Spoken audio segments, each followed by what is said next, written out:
o livro, ele é um livro que ele fala muito sobre religião, e esse título ele surgiu porque eu acompanhei alguns cultos da Flor de Lis, logo depois que ela matou o marido, e eu percebi que nos cultos, não só nos cultos dela, nos cultos dos pastores evangélicos em geral, eles falam nos púlpitos das igrejas muito mais o nome do diabo do que o de Deus. Eles se referem muito, os antropólogos, os sociólogos que eu entrevistei para o livro, eles até dizem que isso é uma forma deles amedrontarem os fiéis e mantê-los, esses fiéis, com base no medo, mais próximos, mais dentro da igreja. É mais ou Sim. menos isso. No livro, o diabo, como personagem, ele é tratado de forma praticamente folclórica, sabe? Tipo, ele não é essa entidade satânica. Ele vai muito nesse viés irônico dos pastores se referirem muito a ele e, às vezes, até de maneira equivocada. Por que a gente fala que a Flor de Lis é a pastora do diabo? Porque, pelo que ela fez ali, pelos crimes que ela cometeu, não estou nem falando de matar o marido, tá? Estou falando de outros crimes sexuais que ela cometeu dentro da casa. A gente acaba, de uma forma, num sentido figurado, dizendo que ela estava pastorando para o diabo e não para Deus. A pesquisa eu moro em São Paulo e o crime ele foi em Niterói, no Rio de Janeiro. Então eu tive que me mudar para lá. Eu passei 5 meses lá para fazer a pesquisa de campo. Eu fiquei lá abril, maio, junho e julho. Voltei de lá no início de agosto para começar a escrever o livro. Daí, tudo começa com o processo. Eu comecei a lendo o processo, só que o processo ele é o ponto de partida. Porque o livro ele não é um livro feito para os operadores do direito e os processos eles são muito técnicos. Então, a partir da história que está sendo contada ali no processo, depoimentos, a partir dos documentos de perícia, a partir da investigação policial, eu fui para as entrevistas. Como a Flor de Lis não quis dar entrevista, também não fiz muita questão de entrevistá-la, aí eu fui para o entorno dela. Eu entrevistei a mãe, entrevistei as irmãs, entrevistei alguns filhos que ela adotou. O livro ele vai para a infância da Flor de Lis, ele vai até muito antes da infância dela. O livro ele aborda muito a vida da mãe da Flor de Lis. O primeiro capítulo, por exemplo, é todo sobre a mãe da Flor de Lis. Por quê? Porque para você entender como se forma a mente de um criminoso cruel, você tem que ir para o DNA desse criminoso. Você tem que saber como ele foi criado a mãe, em que ambiente ele viveu, como foi a infância desse criminoso. E eu sempre descobri, desde quando eu publiquei o livro da Elise Matsunaga, que a Elise é um espelho da mãe. A mãe ela era refletida na imagem da mãe. Então, muito em função disso, para entender os modus operandi da Flor de Lis, quando ela comete crime, eu tive que voltar bem para o passado dela para abordar a mãe e um tio, que é onde tudo começa. Os rituais supostamente satânicos, como ela mistura ocultismo e feitiçaria e pregação evangélica. Então, isso tudo ali é explicado no tipo de convivência que ela tinha com a mãe. Em relação a essa coisa dúbia da personagem, fica muito claro porque em alguns momentos do livro ela é humanizada. Mas são muitos poucos momentos, porque a Flor de Lis, tanto a Flor quanto o Anderson, eles eram muito controversos, sabe? Eles eram pastores de fachada, eles eram charlatões, eles cometiam muitos crimes sexuais, eles cometiam crimes financeiros. Então, eles aprenderam tudo isso ali no Jacarezinho, a Flor de Lis aprendeu isso muito com a mãe. As violências sexuais que ela comete é um pouco naturalizado pelo tipo de violência que a mãe sofria também. Então, o livro ele mostra muito isso, assim, ele mostra quem é a Flor de Lis na infância, na adolescência e até ela cometer o crime. Eu não criei um gosto, não. Tanto assim que a trilogia ela se fecha. que a trilogia Mulheres Assassinas é composta por 3 livros, que é a Suzane, Assassina e Manipuladora, Elise Matsunaga, Mulher que Esquartejou o Marido, e agora ele fecha com o livro da Flor de Lis, que eu vi agora que está até combinando, né? A moldura do vídeo, a minha... Tá tudo combinando. E fecha com a trilogia. Ainda em 2023, o livro sobre a Suzane, que é esse aqui, ele vai sofrer uma ampliação, ele vai ser ampliado, ele vai ser atualizado, porque ele foi feito em 2018 e publicado em 2020. Então, ele vai sofrer uma atualização, como foi em 2003. Então, até o ano que vem, eu ainda vou estar um pouco envolvido com essas mulheres criminosas, mas a trilogia se fechou. Eu sou jornalista há mais de 25, 26 anos. Então, eu sempre atuei na função de repórter. Eu trabalhei aí no Jornal Liberal, eu trabalhei no Correio Brasiliense como repórter lá em Brasília. Depois eu fui trabalhar na revista Veja, sempre na função... Na revista Veja, eu era praticamente repórter que só cobria crime, assim, sabe? Eu cobri não só crimes brutais, mas eu cobria Lava Jato. Então, eu sempre estive cobrindo crimes. Então, isso me criou uma técnica de me manter distante emocionalmente disso. É uma técnica, eu diria, que ela é muito próxima da técnica que o médico desenvolve, porque o médico...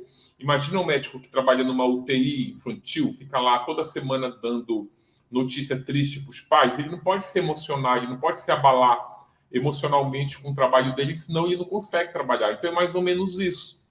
As histórias são cruéis, eu fico chocado, mas isso não me abala ao ponto de comprometer o meu trabalho. Não é muito correto ficar comparando qual é a pior criminosa, mas a gente tem uma régua para medir o crime de cada uma, que é a sentença que elas levaram no tribunal. A Suzane, ela matou o pai e a mãe e ela foi condenada a 39 anos de cadeia. A Elise Matsunaga, ela matou e esquartejou o marido e ganhou 16 anos de pena, que eu considero até baixo. A Flor de Lis, ela matou o marido e ela saiu do Tribunal do Júri com uma sentença de 50 anos. Eu acho até alto, assim, comparando, por exemplo, com a Suzane, que matou 2. Que matou, exato. Mas eu acho a perversidade de quem mata os pais muito maior de quem mata o marido, por exemplo. Ainda mais um marido abusivo, violento, como era o Marcos Matsunaga. A Flor de Lis, eu acho ela,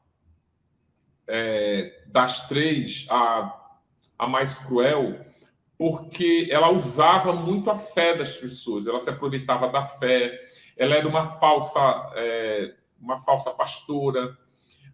O livro desmonta essa tese de que ela era uma mãe de 50. Ela nunca foi mãe de 50. A Flor de Lis, ela só foi mãe dos 3 filhos biológicos dela, a Simone, o Flávio e o Adriano, e ainda assim uma péssima mãe, porque ela consegue arredar os 3 filhos biológicos para o crime. Todos eles foram presos por conta do crime que ela arquitetou, que ela planejou, que ela arregimentou lá aquela prole criminosa para matar no lugar dela.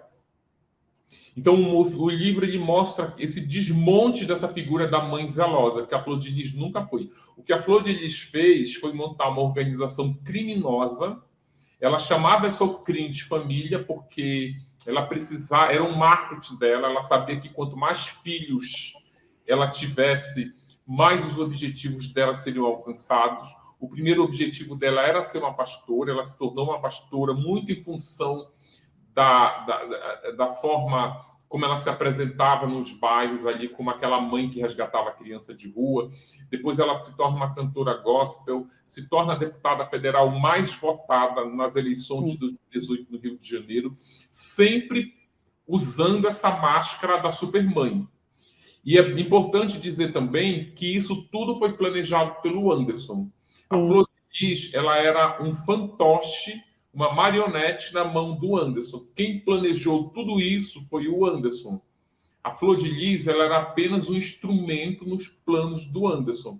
Tanto que ela mata o Anderson, ela resolve matar o Anderson para ela ter a vida dela de volta. porque ela não administrava nem a carreira religiosa, nem a carreira de cantora gospel. Ela não sabia quantos discos ela vendia, nem quanto isso revestia em dinheiro para ela, porque o Anderson administrava tudo. Quando ela é eleita deputada federal, que ela se sente ainda muito mais poderosa, ela descobriu que não precisava do Anderson para mais nada. Só que aí, ao invés dela pedir a separação, o que ela faz? Ela resolve até se separar, mas executando o marido. Olha só, qual era o modus operandi da Flor de Lis? A casa da Flor de Lis era no auge da caridade, da falsa caridade, do falso trabalho de assistencialismo ali. A Flor de Lis tinha na casa dela 74 crianças e adolescentes que ela chamava de filhos. Só que quem fazia parte desse grupo de 74 pessoas? Os filhos biológicos, os primeiros filhos que ela resgatou da rua, que eram mais próximos dela, que inclusive foram os envolvidos no crime, como a Marzi, a Rayane, o Carlos Ubiraci, o André Luiz. Esses formavam um núcleo duro, eles estavam abaixo dos filhos biológicos. Eles eram quase os co-protagonistas da casa. E embaixo vinha a massa, a maioria, que eram crianças que ela ia pegando da rua. Ela pegava crianças, filhas de usuários de droga, filhos de mendigo. Ela roubava crianças também da rua. Algumas crianças batiam na porta da casa dela pedindo abrigo, ela abrigava. Outras mães faziam a casa dela de creche, deixavam as crianças ali para poder trabalhar. No final do dia, ela pegava de volta. Outras mães não queriam os filhos, entregavam os filhos para a Flor de Lis criar. Outras queriam um filho, mas não tinham condição de criar o filho, dava o filho para a Flor de Lis. Então, assim, era uma miscelânea de crianças. É óbvio que uma criança que é resgatada da rua, como tem depoimento no livro, criança que fala assim, olha, eu dormia ao relento, eu não tinha o que comer, eu dormia embaixo da marquise ali da loja, quando chovia, eu me ficava todo molhado de madrugada, eu enfrentava os perigos da rua. Quando esse garoto, com toda essa série de perigos que ele corre na rua, ele vai parar na casa da Flor de Lis, é óbvio que ele vai ter muita gratidão por ela. É óbvio. É óbvio que ele tem tanta gratidão que na hora que a Flor de Lis pedir para ele cometer um crime, ele vai cometer um crime, porque aquilo ali é a família dele. Tem toda ali uma relação sentimental que as pessoas têm até um pouco de dificuldade para entender, mas é uma criança extremamente carente de afeto, sabe? Quando ela acolhe... Tem uma passagem bem interessante no livro, que são dois marginais, dois bandidos que estão morando na casa da Flor, e eles são abordados na rua por um coleguinha deles que estava na rua e também era a menor infrator. E ele pergunta para os dois assim, eu queria morar na casa da mãe Flor, tem vaga lá? Ele disse, olha, tem vaga, eu posso te apresentar para ela. Mas como é morar lá? Aí um deles fala assim, olha, é uma casa muito bagunçada. A mãe transa com o filho transa com o pai transa com a irmã, o irmão transa com a irmã, é uma bagunça. Mas a gente tem pelo menos alguém para chamar de mãe. Olha como ele pondera a condição de morar ali. Quer dizer, a gente mora ali naquele inferno, mas pelo menos a gente tem quem chama de mãe, de pai, tem um prato de comida, tem um colchão macio. Então, assim, é isso que fazia e faz até hoje essas pessoas serem gratas a Flor de Lis. Falam, nossa, essa mulher abusava sexualmente do rapaz. Mas por que ele não saiu de casa? É simples, ele não tinha para onde ir. Ele perguntava, ele se questionava, é melhor eu ficar aqui sendo abusado sexualmente ou é melhor ir lá para a rua, pegar chuva, passar fome? Alguns deles são procurados pela polícia, é melhor eu estar aqui protegido pelas asas da mãe Flor ou ficar lá na rua com a polícia atrás de mim?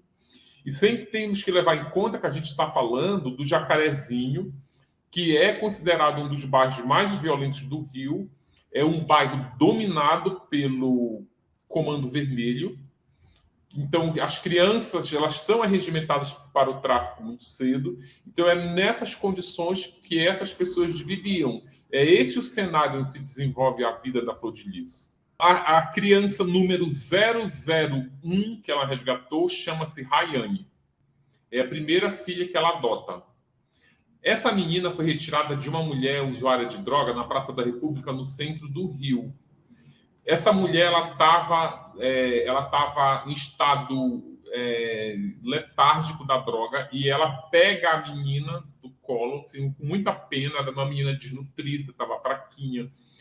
Aí ela pega e pergunta para a mãe: posso levar para casa para cuidar dessa criança para você? A mãe não responde nada, mas os outros usuários de droga e os mendigos que estavam em volta disseram: pode levar, porque essa menina não come há 3 dias. E ela leva, ela e uma amiga chamada Rose levam para casa. Nesse momento, eu acho que ela até poderia estar bem intencionada, porque ela ainda não pensava em ir. Mas tinha ali numa igreja, num trabalho, as boas intenções, às vezes, ela está camuflada, né? Ela sonhava em ser pastora numa igreja da Assembleia de Deus, apesar da Assembleia de Deus naquela época não ordenar mulheres como pastora, ela achava que se ela fizesse trabalhos sociais, ela poderia galgar posições dentro da igreja. Ela poderia, por exemplo, deixar de ser obreira para ser diácono, te dando um exemplo. Sim. E ela via que as pessoas que subiam na carreira religiosa, os homens que se tornavam pastores, tinham trabalhos sociais. Então ela começa a desenvolver. Se tu me perguntar, mas ela amava essas crianças que ela tirava da rua ou ela fazia por interesses para subir na carreira religiosa? Eu não saberia te responder, porque a Flor de Lis, ela mente, sabe? Ela mente com a naturalidade de quem toma água. Ela é mitônoma, ela tem como compulsão a mentira. Quando ela cruza o caminho dela com o Anderson do Carmo era namorado da filha da Flor de Lis, ele era namorado da Simone, ou seja, ele era genro da Flor de Lis. Sim. Ele começa a trabalhar junto com a Flor e a Simone nesse trabalho de resgate de crianças. Vamos resgatar mais, que aí a gente pode se cacifar como pastor da igreja. Inclusive, o pastor dizia: olha, quanto mais crianças, mais doações a igreja recebe. O Anderson, que sempre foi muito visionário, ele viu que ali, nesse trabalho de adoção de crianças, tinha um negócio religioso que poderia prosperar. Então, é ele que, eu vou te transformar na mãe de 50, e quando tu te transformar na mãe de 50, a gente vai ter a nossa própria igreja. Como ela já cantava muito bem, mas era muito comum as mulheres, principalmente as mulheres de pele preta, que atuavam em coral de igreja, elas desenvolviam muito a voz, então elas se tornavam boas cantoras. Aí ele dizia: eu vou te transformar numa cantora gospel de sucesso, eu vou te levar. Aí ele começa levando ela nos programas da Xuxa, nos programas no programa da Ana Maria Braga. O Anderson começa a transformar a Flor de Lis na Mãe Flor e transforma o nome dela numa marca poderosa. Depois dela, ela conhece um produtor de moda que começa a vestir a Flor de Lis com alta costura. Ela começa a frequentar lugares, já ela faz amizade com atores da TV Globo. Ela faz aquele filme biográfico com um elenco de novela das 8, Cauã Raymond, Bruna Marquezine, Aline Moraes, ou seja, o Anderson que transforma a Flor de Lis nessa super mulher. Ele administra a vida dela. Eu faço até uma comparação que é assim: o Anderson ele não tinha a vida da Flor de Lis nas mãos dele. A vida da Flor de Lis era dele. Ele vivia a vida dele e vivia a vida da Flor de Lis.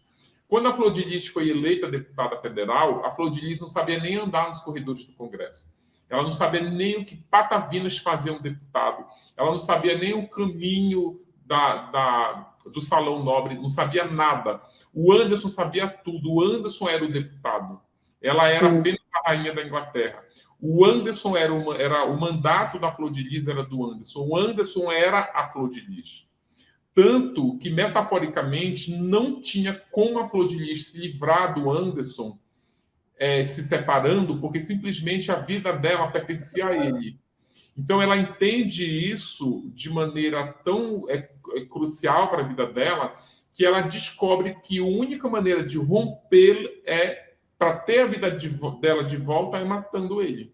Olha, Bruna, tanto o livro da Suzane como o da Elise e o da Flor de Lis, eles são biografias não autorizadas.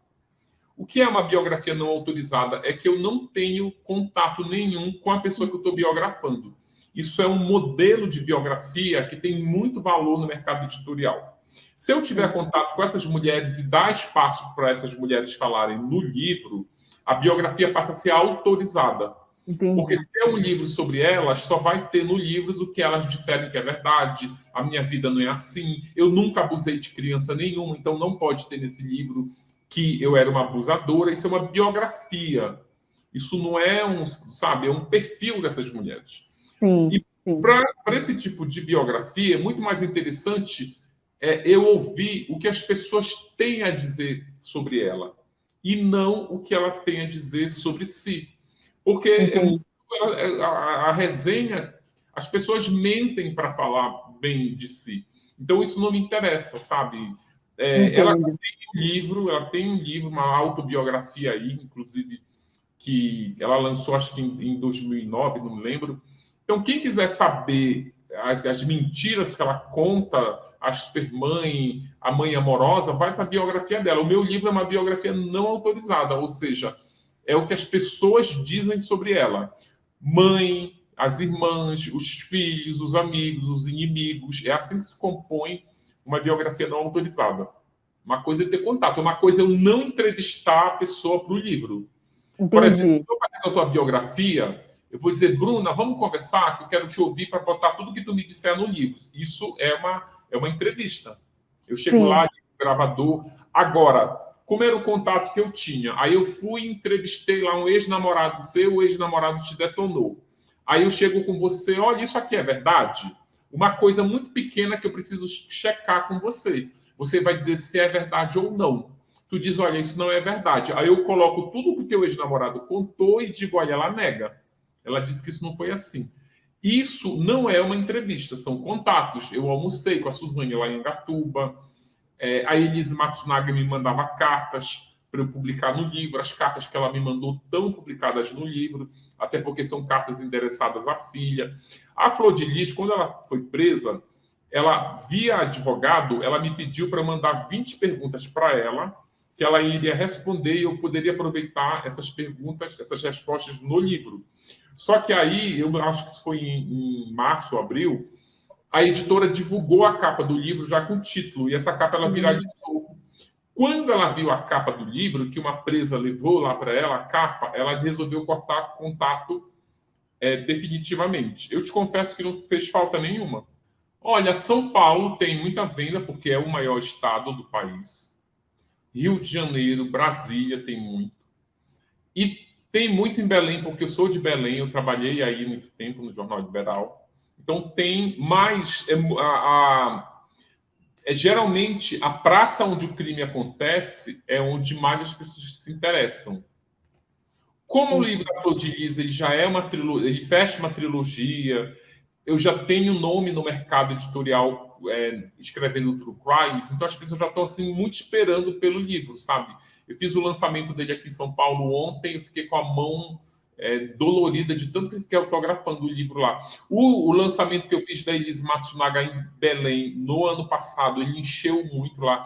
Eu achei aqui o lugar direitinho, ó. O lançamento em Belém vai ser no dia 15 de dezembro, das 18h30 às 21h30, na livraria Leitura, no Shopping Pátio Belém, na Travessa Padre Eutíquio 1078, na livraria Leitura. Sabe uma coisa importante para eu dizer para as pessoas? É o seguinte, lá vai ter o livro à venda, Flor de Lis, eu vou estar autografando. Vai ter uma mesa de bate-papo, a gente vai ali colocar umas cadeiras para conversar com as pessoas sobre o livro. Quem já tiver comprado o livro, pode levar para eu assinar o livro. Se quiser ir para o evento e não comprar o livro, não é obrigado, o evento é gratuito. Quem já tiver os livros que compõem a trilogia, o livro da Suzane, da Elise Matsunaga, quiser levar lá para eu autografar, pode levar, que eu vou estar lá de 18h30 até as 21h30.